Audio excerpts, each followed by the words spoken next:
What an honor it is to be joined now by a man who is going to be in D.C. this Saturday night. He's going to be part of In Conversation with The Sopranos alongside Michael Imperioli, of course, Vincent Pastore. He is Bobby Bacala himself. He is the great Steve Schirripa, and he is with us now here on GCR.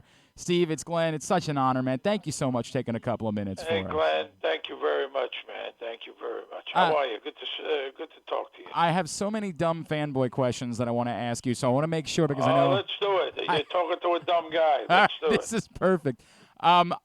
Steve, what blew me away about you and your performance as Bobby, like, I feel like you had the most that you had to convey within the character.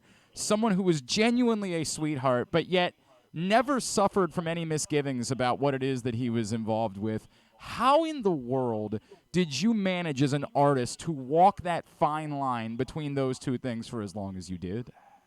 Well, I'll be honest. I think, the writing is so incredible that, it was on the page, Glenn. I mean, it really was on the page. Which, when that happens, it makes your job so much easier, The writing was brilliant.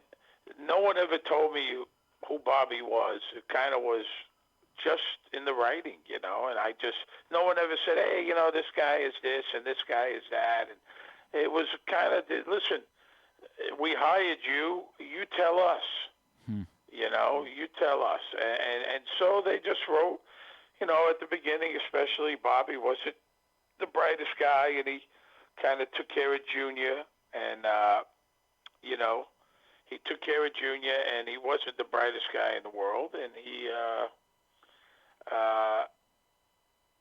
was just kind of a caretaker.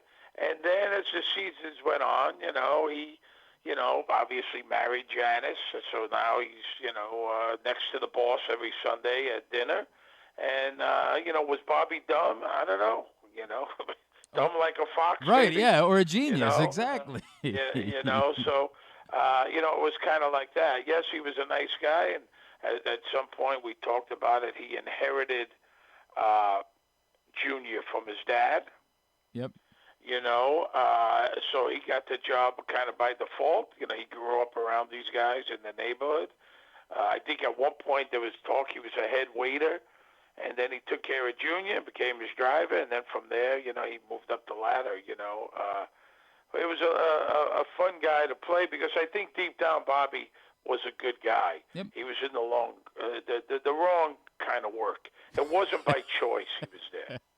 Steve, one of my favorite scenes in the history of television is the fight scene at the lake house. And it's because when I talk about what you're conveying, it's the intensity of the fight almost out of nowhere, but it's mixed in with the fear and immediately you rushing out to the car and like Bobby realizing, oh my God, I might be about to be whacked. Like this might be the end of me right now. Can you walk me through? Because I remember hearing you talk about in another interview how you guys filmed it separately from the rest of the episode. But what was it like working with Jim and choreographing everything, and how you were able to tell such a compelling story in such a short fight? Well, we were good friends, Jim. So we did shoot it 6 months after we shot that stuff at the lake house. Jim had a operation on his knee, and so long story short, 6 months later they rebuilt the stage at a cost of $250,000. They put that cabin on the sound stage. It took us a day and a half to shoot it. We're good friends. Jim said, let's go as far as we possibly can. And, Jim was a much stronger guy than me, much bigger hands. We're pulling hair, and he's choking me. And at one point, I headbutted him by mistake, and he went down. Most of it is the two of us. The stuntman choreographed it, but it's 95% both of us in it. And I think that's why. And it also was because it's two out of shape, sweaty guys fighting. It was a real fight. This wasn't a Steven Seagal phony baloney thing, and so I think that's why it looks so real, Saturday night at the Capitol Turnaround Theater in Conversation with The Sopranos. Steve Schirripa is with us. I think about when I was younger, like sometimes my best friends and I would just need to fight, right? Like it would just be the way that it would go. Did you guys enjoy it? Did you have fun as you were doing that scene? I can't say that because Okay. it was hard, man. Okay. I mean, I was sore as hell, and especially I had to come in the next day. I mean, it was a lot of, it gets tedious because then you got to do it, and then you got to do pieces of it, and you know what I mean. It's not one long shot. You know what I mean? There's that, and then get in for the close-ups, and it's hard. There's not a lot of it's fun and it's satisfying when it's over. Sure. But as you're doing stuff, you're focusing so hard. You know what I mean? It's hard. Uh, Steve, is there a point where it struck you most like I'm going to be Bobby for the rest of my life? And did you ever struggle with that? Like as an artist who's going to be doing other things, Blue Bloods is a huge smash success, but did you ever struggle with the nature of that? No, I haven't. Because before Bobby, I had no career. You know what I mean? I was just dabbling. It was when I first got on The Sopranos, I had a full-time job. It was kind of a hobby. It wasn't something that I pursued from when I was in high school. It wasn't like that at all. I never even had thoughts of being an actor, and it was kind of a hobby to me. A couple lines here, a couple lines there. It was fun. That was fun. Then as you go up the ladder and you're trying to go to the next level, you got to compete more competition. I don't find it hard to get two lines. I never found it hard to get two lines, three lines. That kind of came pretty easy. And then, but to get a significant role like this, it's okay with me being Bobby. I have no problem. I like the character. I've also worked steady for the last 23 years because after The Sopranos, I was on another show for 5 years playing a suburban dad, and now Blue Bloods, I'm a detective. Mm-hmm. So it's worked out for me.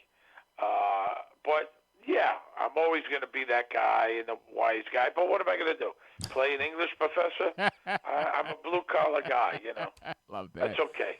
Steve, before I let you go, because I know you got to do a million of these. If I could, we like to ask people what their favorite pinch me moment was. Like, who's the person that you've met or the experience that you've had because of being a part of The Sopranos that you literally had to look and say, oh, my God, I can't believe I'm here right now. I can't believe this person is a fan of my work, whatever it is. Well, my favorite thing to do, my favorite, well, Steve Martin recognized me, and we talked early on, and that was amazing to me.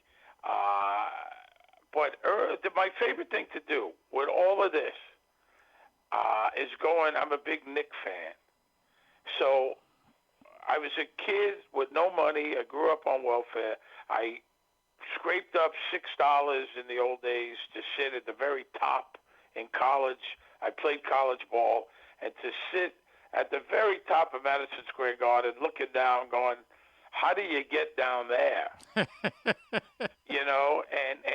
to, when I moved back here from Las Vegas and I was on the show and the Garden would give me courtside seats.